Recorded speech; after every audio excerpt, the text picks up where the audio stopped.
Esto es Territorio Stranger.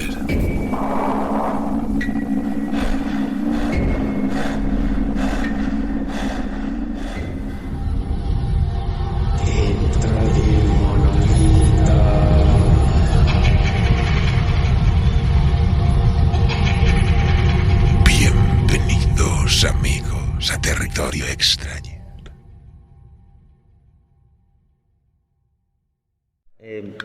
Pues empiezo. I'm going to speak Spanish for the recording and for to translate.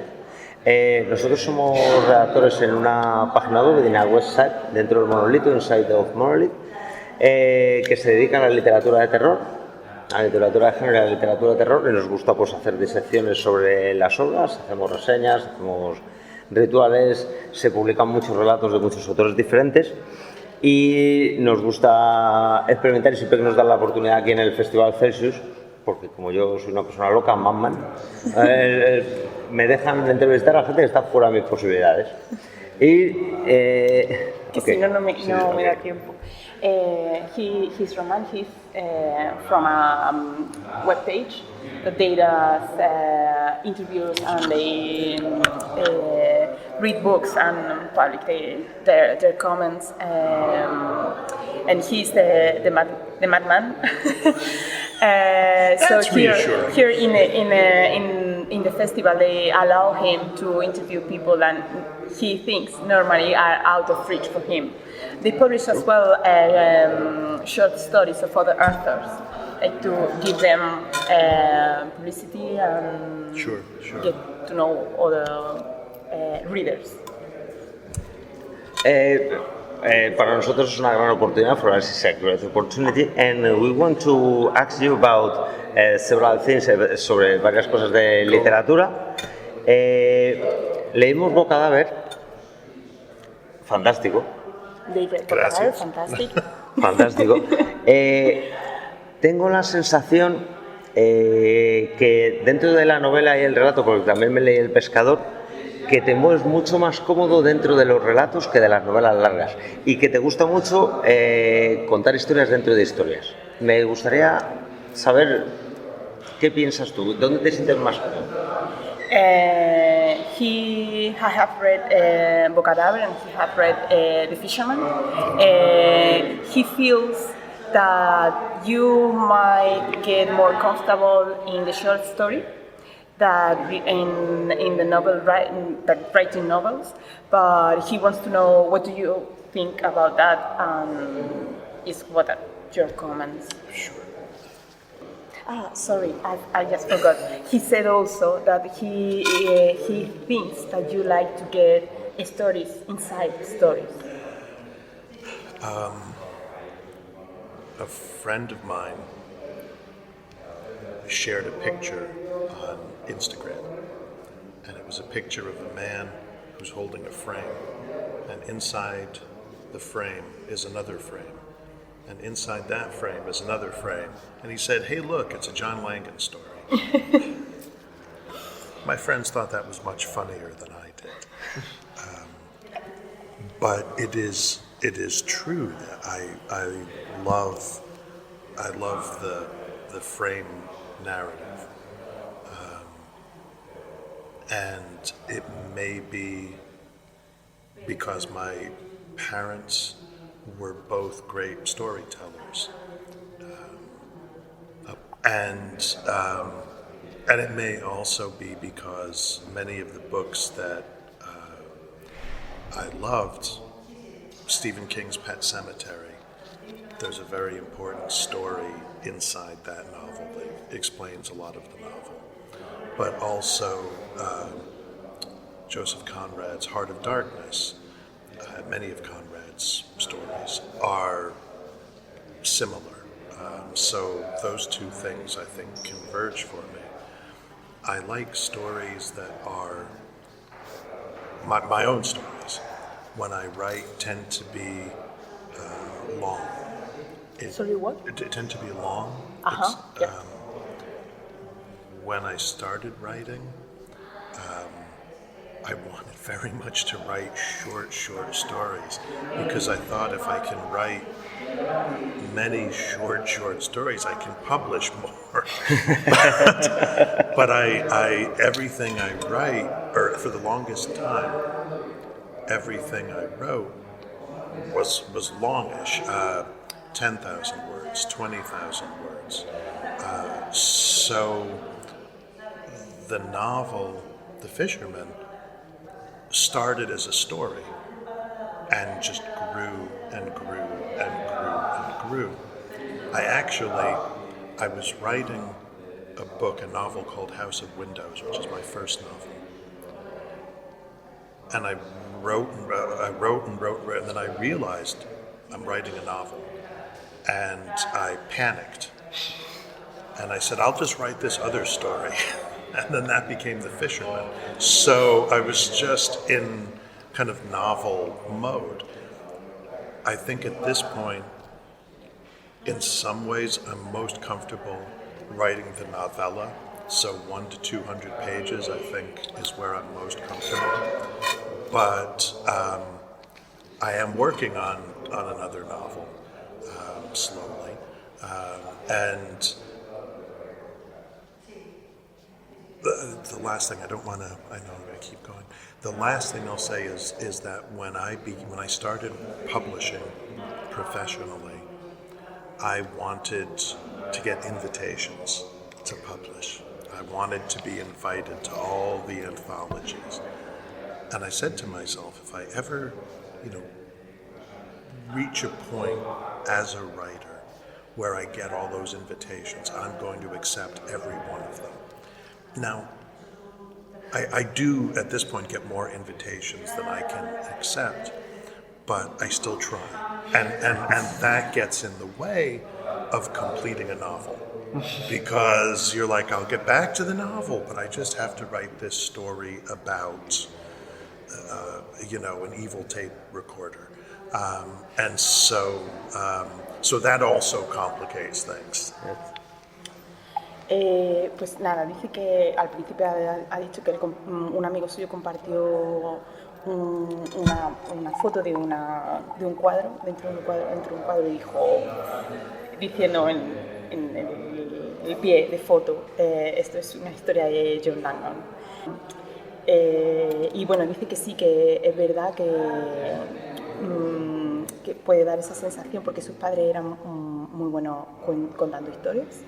Que mucho de sus influencias, Stephen King precisamente, y las historias de Joseph Conrad, que no sé exactamente cómo se tradujo, ese, que le han influido y son también historias cortas y el problema que él tiene es que sus historias tienden a alargarse. Por ejemplo, El pescador empezó como una historia y cuando su primera novela, House of Windows, que todavía no esperemos traducida, pero nos gustará. House of Windows. No, es maravilloso. I've read and it's incredible, that novel. Yes.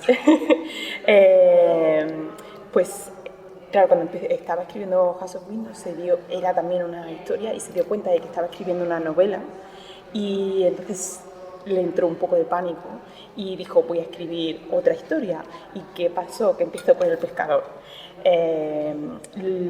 Dice que lo que más como está ahora escribiendo es novelas, o sea, lo que nosotros llamaríamos novela corta, aunque dice que está trabajando lentamente en una novela y que cuando él empezó lo que quería era que lo invitaran a participar en revistas y tal. Entonces como que se hizo el propósito de aceptar siempre que cuando las consiguiera, aceptarlas todas. ¿Qué es lo que pasa? Que ahora eso muchas veces le impide concentrarse en estar en modo novela, ¿no? Y que ahora mismo pues, muchas veces recibe más de las que realmente puede aceptar, pero que aún así lo intenta. Bueno, a mí me gustaría preguntar, todos los escritores al final se llevan un poco por sus obsesiones y se les filtran en sus historias. ¿Cuáles son tus obsesiones como escritor? He thinks that all writers get obsessed with topics, and he wants to know what your obsessions are.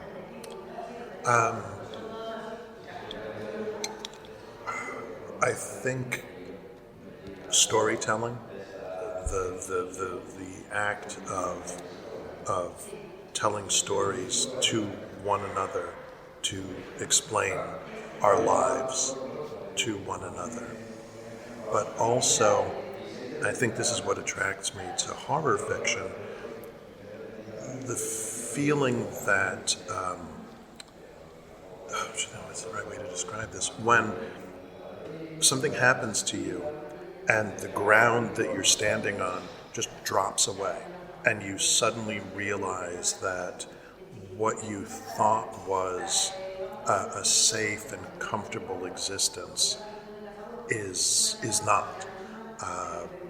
When I am told that when I was 2.5, I got a little piece of metal in my eye. Oh. Just on the outside of the eye. For adults, this is very easy to treat. You go to the doctor, no problem. But for children, you have to be put to sleep, anesthetized. And so I can remember waking up with my arms strapped to restraints, boards, so that I couldn't get the eye patch off. And I can remember being in the dark in a crib in the hospital. My parents had been sent home because my younger brother had just been born. And it was a baby, they were there. And I can remember just being alone in the dark with my arms strapped. So I've had experiences like that, and I think we all do. I am not unique, we all do.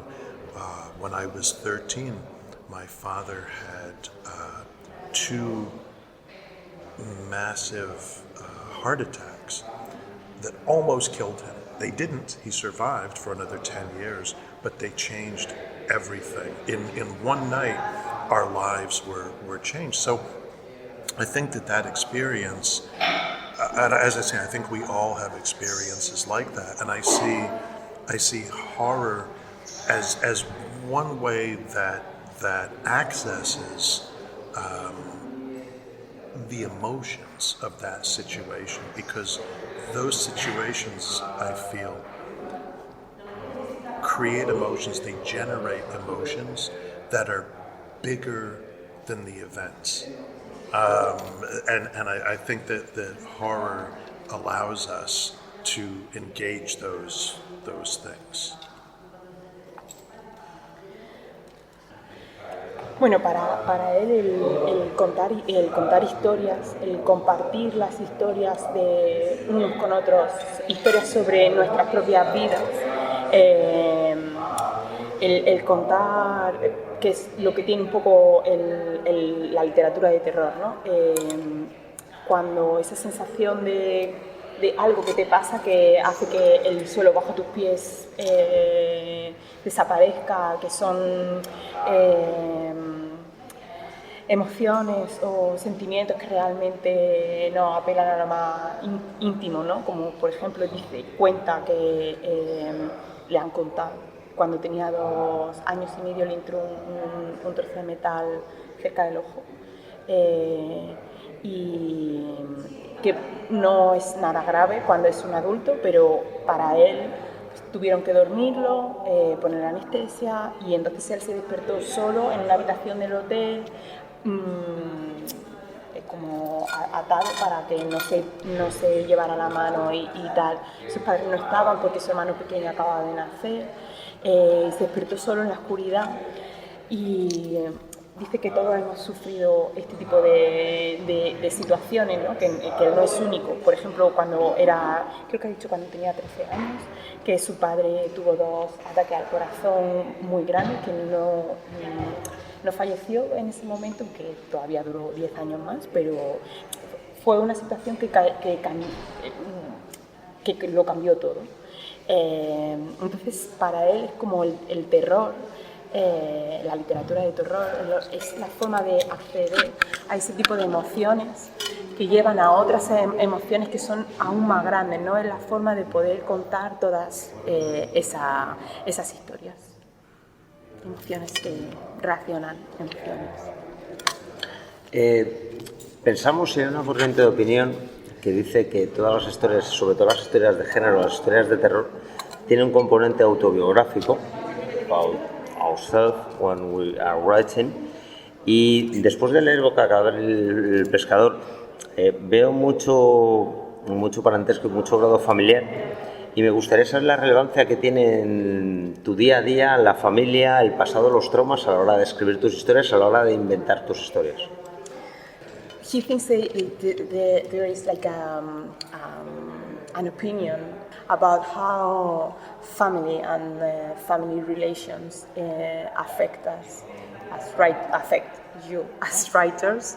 And he, after reading Portsmouth and the Fisherman, he sensed there is a lot of relation there. Obviously, and he wants to know what importance has family in your day-to-day, and how you see family and the interactions within the family. Sure. Wow, that's a big question. Sorry. No, not at all. In my personal life, my wife and my children are at the heart.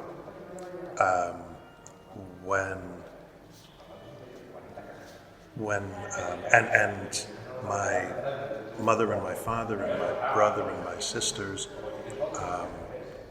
we were a very tightly knit family. My parents were immigrants to the United States from Scotland.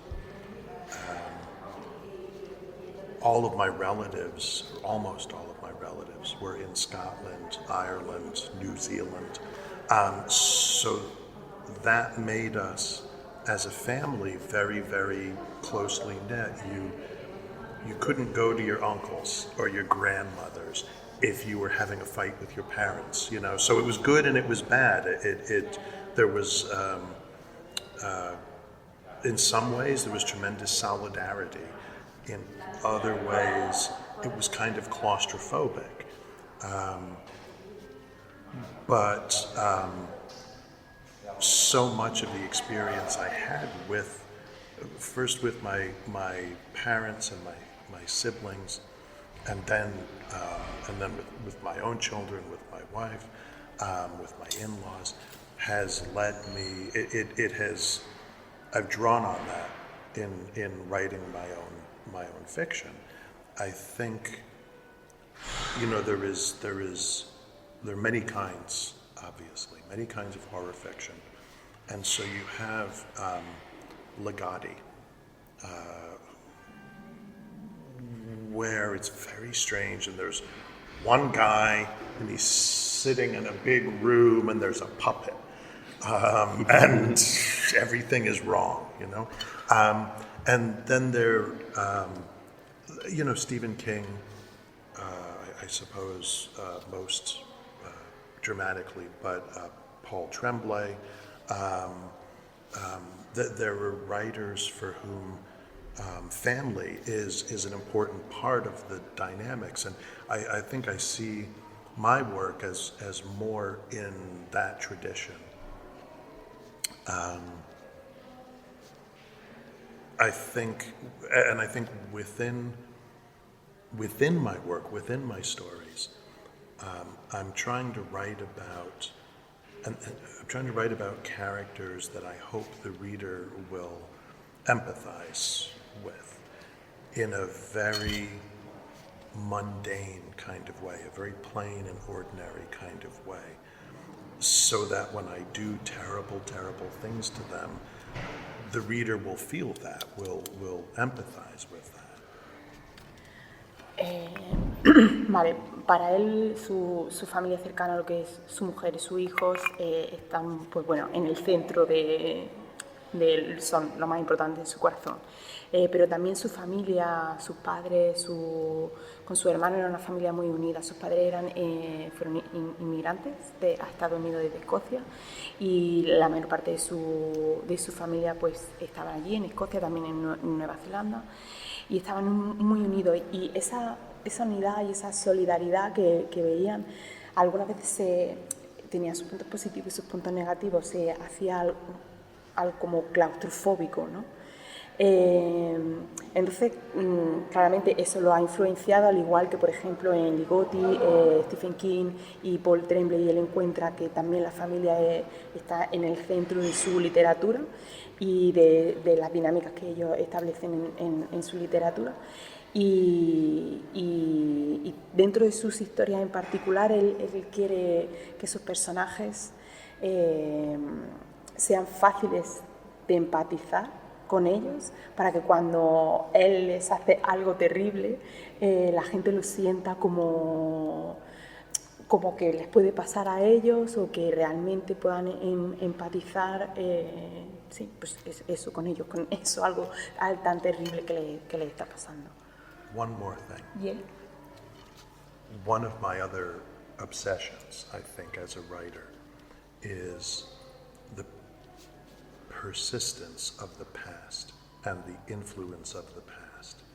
And I think a lot of horror writers share that.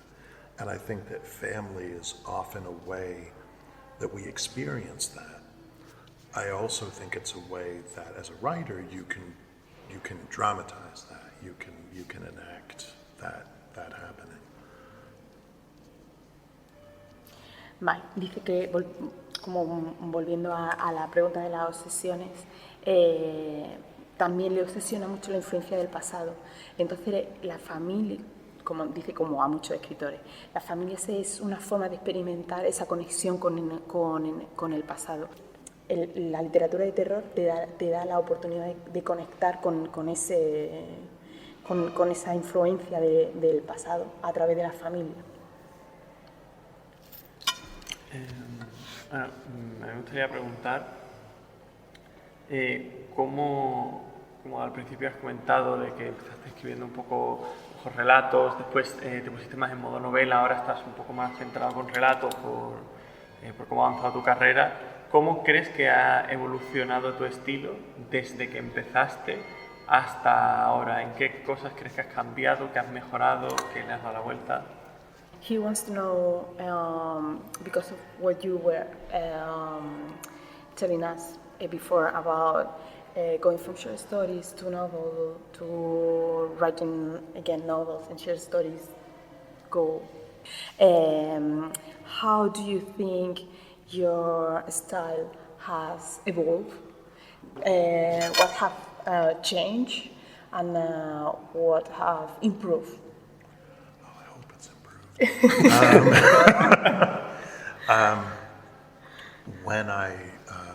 When I started writing for publication or getting published,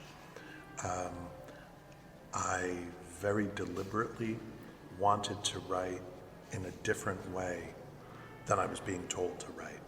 So a lot of the advice to young writers is write simply, no adverbs. There's a famous Hemingway phrase, slaughter your darlings.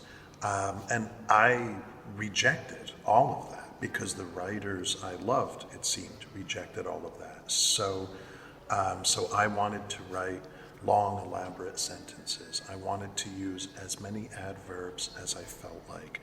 I didn't want to slaughter my darlings. I wanted to gather them in close to me and feed them. But I also wanted, with each story, I wanted to try something a little bit different. So in my second collection, which is called The Wide Carnivorous Sky, in every story in that collection, I picked a different monster. I thought, okay, for example, I would like to write a vampire story.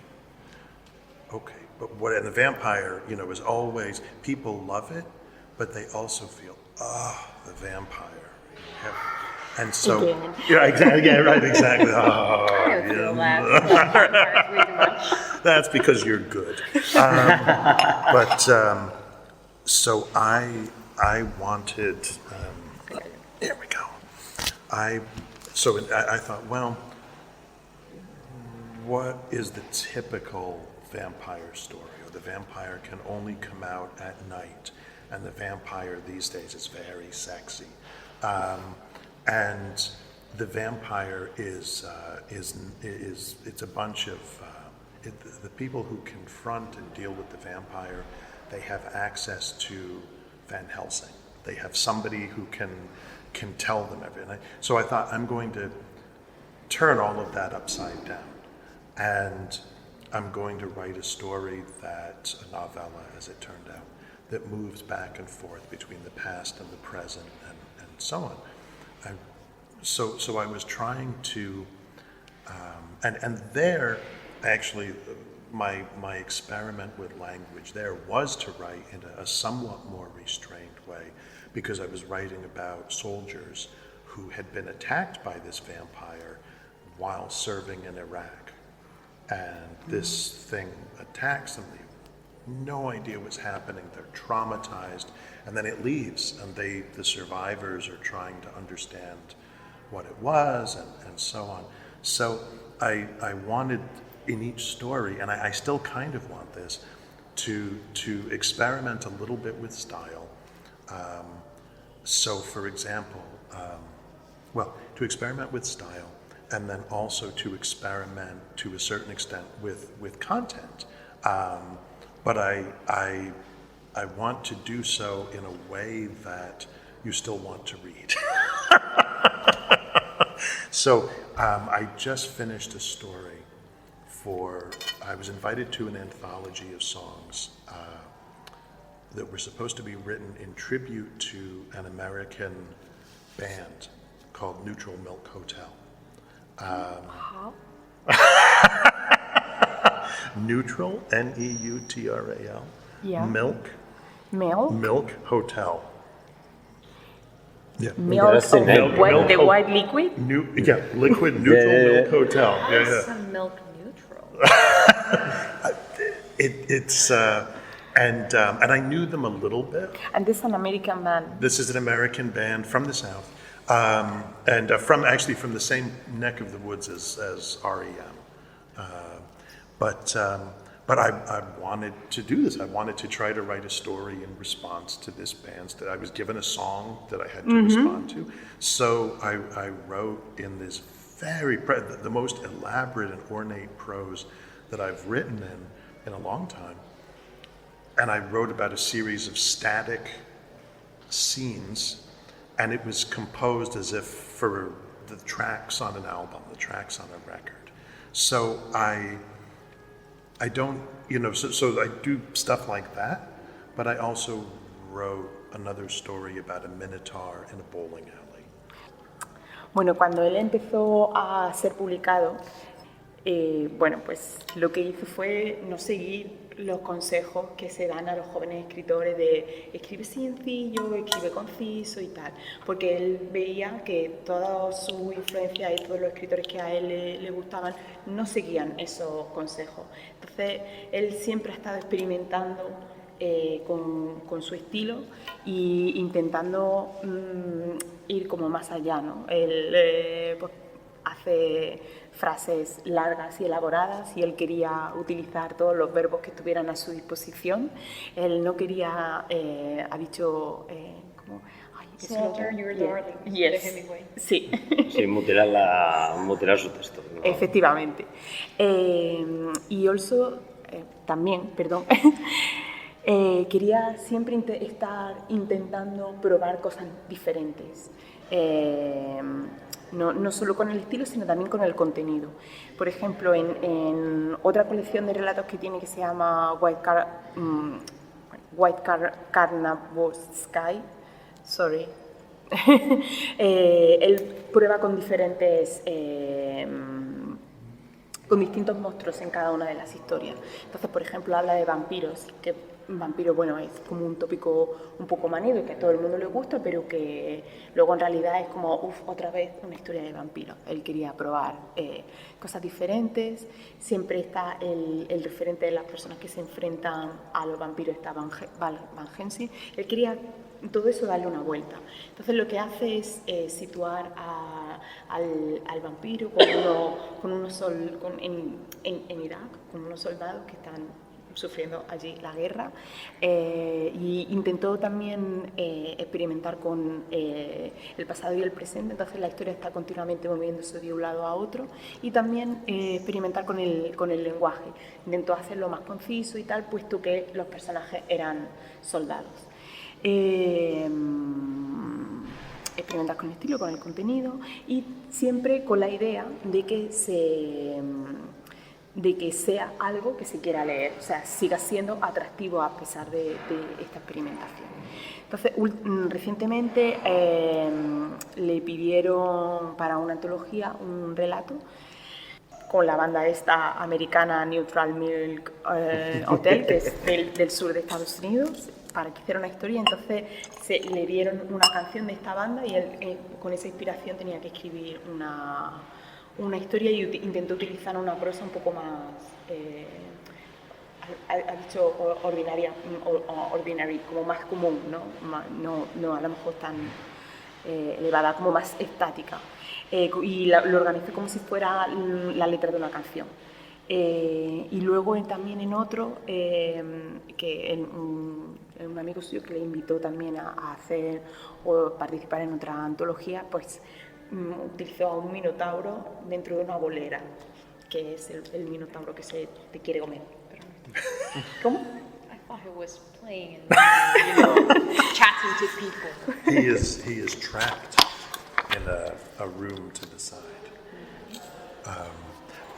One more thing, I guess I would add. I am trying as a writer to remain flexible. And so this is one of the reasons that I actually like those invitations to write a story for a Neutral Milk Hotel anthology, because so often people will approach me and they say, we would like you to write a story about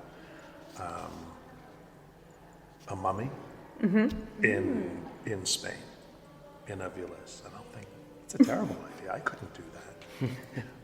But then I'll start thinking that the little guys in my head will start thinking, well, okay, we know it's a terrible idea. We know you can't do that. But just suppose you were going to do that. How do you think you would do that? And I think, well, maybe I could. Maybe he's on. Maybe there's some place. Maybe just saying. There's no commitment, but maybe he's on. Well, it seems like vacation. He's a very unusual traveler, right? Think back to Boris Karloff in the first Mummy movie, right, where he's just this old priest who's trying to bring back his love. And suppose that's brought him, suppose there's something he needs, suppose he's trying to make a purchase, or, and so my mind will start doing that, and I'll think, okay, well, how might you write this? If you're just saying, how might you write this? Oh, well, suppose it's from the point of view of, a stupid American tourist who's just sending emails or texts to his wife saying, the literary festival is going great, but there's this strange guy who's hanging around.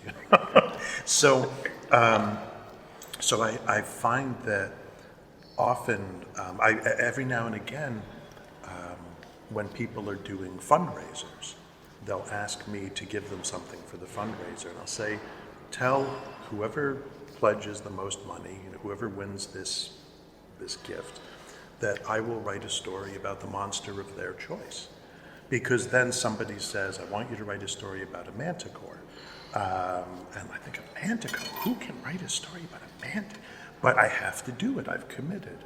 I wrote more recently a story about a Wendigo, the Native American monster. Again, because, and more recently than that, somebody somebody said, they won the award and they said, write about whatever you want. I said, no, that's not how this works. Tell me. I said, right, tell me. It's even more difficult Yes, to because say now I yes. have to. Yeah. And a friend of mine said, write about a lamia. So I might, so I might try to do that. But, so yeah, sorry, just to add on to that. There is a Spanish movie about lamias because it's Irati. Wonderful. Yes, it's you can ask Maria because she's from the Basque Country. It's like from there.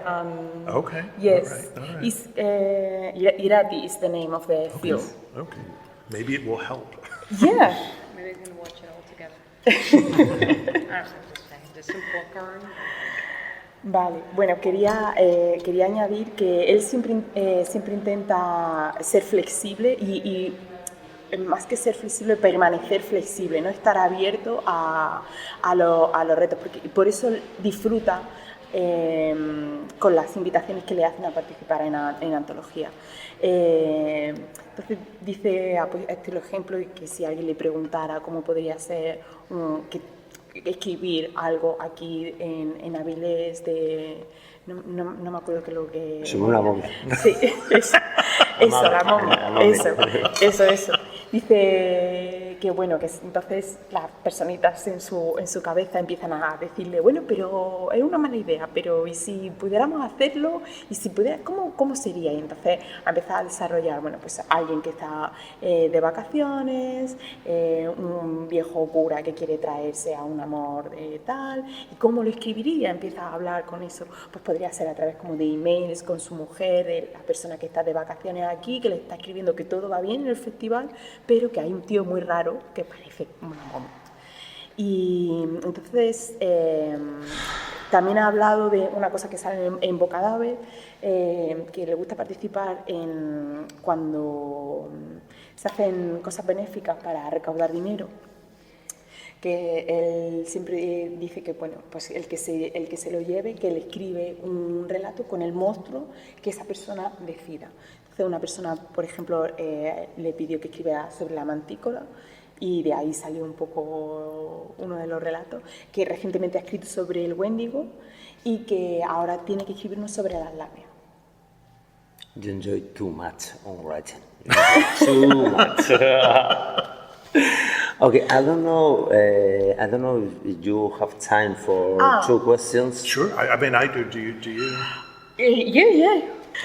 Okay. ¿Qué relación, en vista a algunos relatos de Bocadáver y sobre todo el pescador, qué relación tienes con la mar, con el océano y con los misterios insondables que se guardan debajo? After reading Portsmouth and most of all The Fisherman, what's your relation with the sea, with the ocean, and with the unspeakable mysteries? I love the ocean. And I am terrified of the ocean. I love going to the sea. I love to be at the beach and to see the waves come in. I like to walk in the water when where my family, my parents, where they come from in Scotland is on a large river called the River Clyde, and it's a shipbuilding town, so there's that. And my wife and I, when we first got together, we were at a friend's house on Cape Cod in America, way out in the Atlantic. So I have, in some ways, terrific associations with the water, with the sea. At the same time, there are many scary things in the sea. Some years ago, I was on Cape Cod and I walked out, the tide had gone out, and I walked out into the water and I went very far from shore. But the water was still only about here, no big deal. It was clear. All of a sudden, these big fish, I think they were sea bass, but I'm not sure. Anyway, they all zipped by me, heading from somewhere out there towards the shore. I thought, wow, look at that. And then I thought, wait, what are they running from? And they can run much faster than I. So I immediately turned around and I'm trying to make it back to shore, and whatever it was, and maybe was whatever it was remained far out to sea, and maybe there was nothing. Maybe they were just having fun. Maybe they were just saying, let's scare this guy. But yeah, and there are many more stories that were published before Corpse Mouth and the Fisherman, and after. It's true, that the sea and the beach, that's something that I return to. I think it's also, it's a margin. It's a space right where one world meets the other world. And I think you're right to mention the great mysteries. The sea, in a sense, represents that, because there is so much about whether it's ourselves. There's so much of ourselves that is obscure, that is mysterious. There's so much of experience that is obscure and mysterious. I think that the parameters of our own experience, of our own consciousness, are not completely known to us. And this is not to sound too mystical or whatever, but I do think that that's something that informs my writing to some extent. Vale. Dice que a él le adora el mar, el océano, pero al mismo tiempo lo aterroriza. Que le encanta ir a la playa, a pasear y a ver las olas y tal. Y sus padres provienen de una ciudad costera donde había el río Clyde. Es una ciudad con un astillero. Su mujer y él tienen también una relación con Cape Cod, una casa a la que iban con unos amigos. Entonces tiene como muy buenos recuerdos relacionados con el mar, con la playa. Pero al mismo tiempo también hay cosas que le han pasado en el mar que lo asustan. Por ejemplo, que una vez estaba en Cape Cod y se estaba bañando, estaba la marea baja y entonces pues podía adentrarse, entonces se adentró más, pero seguía estando como a la altura de la cintura y todo controlado. Pero de repente empezó a ver a sivas, que no sé cómo son creo que son como bacalao o algo así, creo que son peces grandes, sivas.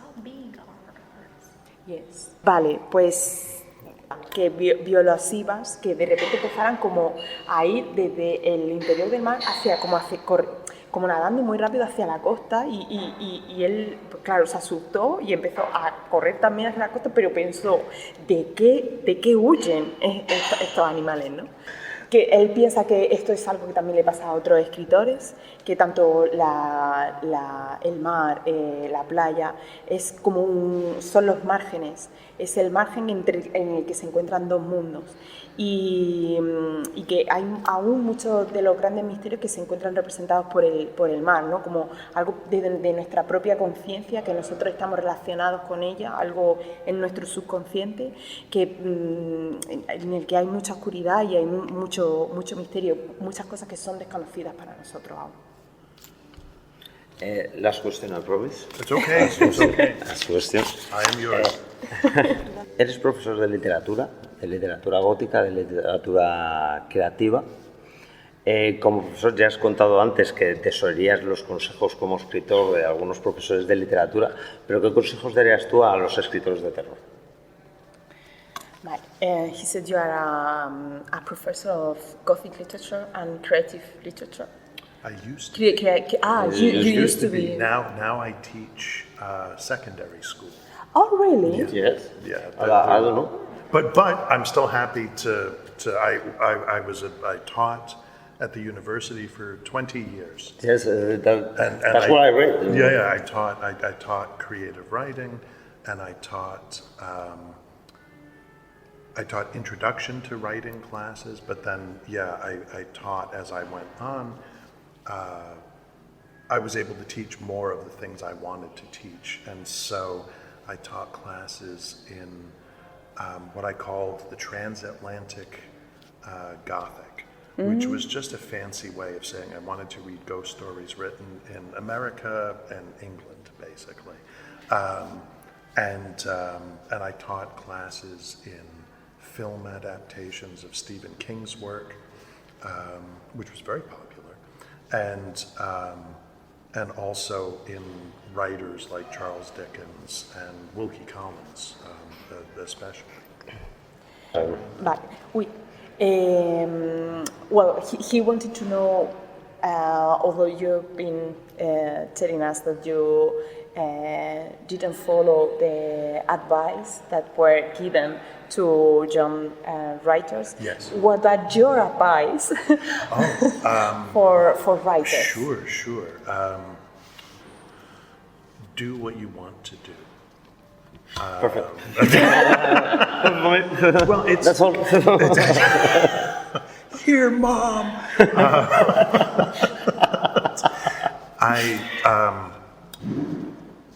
I think that you should follow your passion. I think that you should read a great deal of whatever it is you like. Eventually, you'll start reading other things as well. But a lot of times, young writers are told, well, yes, you want to write horror stories, that's great, but make sure you read lots of other things. You will. You don't, what you want to do right now, you want to read a lot of horror stories? Read a lot of horror stories. See what people have done. Understand the conversation that you're becoming part of. There's this conversation that's been going on among these different writers for generations. There's no harm in sitting down at the table and trying to listen to what other people have been talking about. So read, write, and write. I believe it's best to try to write a manageable amount. What do I mean by that? That varies from person to person. I think you should write every day. I understand how difficult that can be, especially when life is difficult. So maybe you can't write every single day because of life. But as much as you can, make time for yourself every day to write. It may only be 15 minutes. You may only be able to write a couple of sentences. That's fine. Write and then the next day, add a couple more.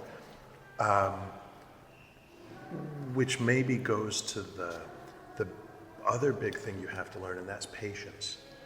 This is not going to happen fast. I know that once in a while it does, and all the newspapers say, overnight success, look, she's famous. But it doesn't for most people, and that's okay. Most, at least in the US and the UK, most first-time novelists don't start writing until their 40s and their 50s. So there are the stories about, Hemingway and F. Scott Fitzgerald. Oh, they wrote in their 20s. Yes, they are the exception. Most people are coming to writing much later because you need a job. you need to put food on the table. That's completely reasonable, because what you're also doing as a writer is you already have experiences. You already have things that will come to your writing, but you're adding to that. You're adding more things. So I would say be patient. If you can write one good story a year, that's great. And find a publisher for it. That's terrific. If you can, I have, to speak personally, The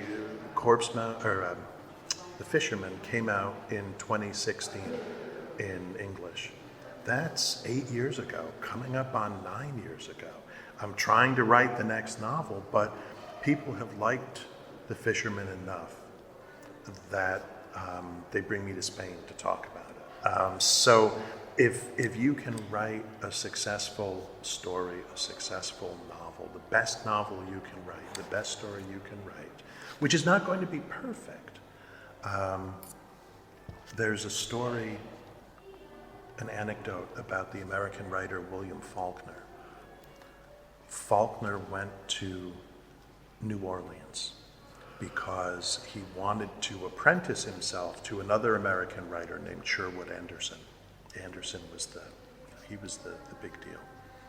And Faulkner approached Anderson in a bar and said, "Mr. Anderson, can I come to your house and show you some of my stuff?"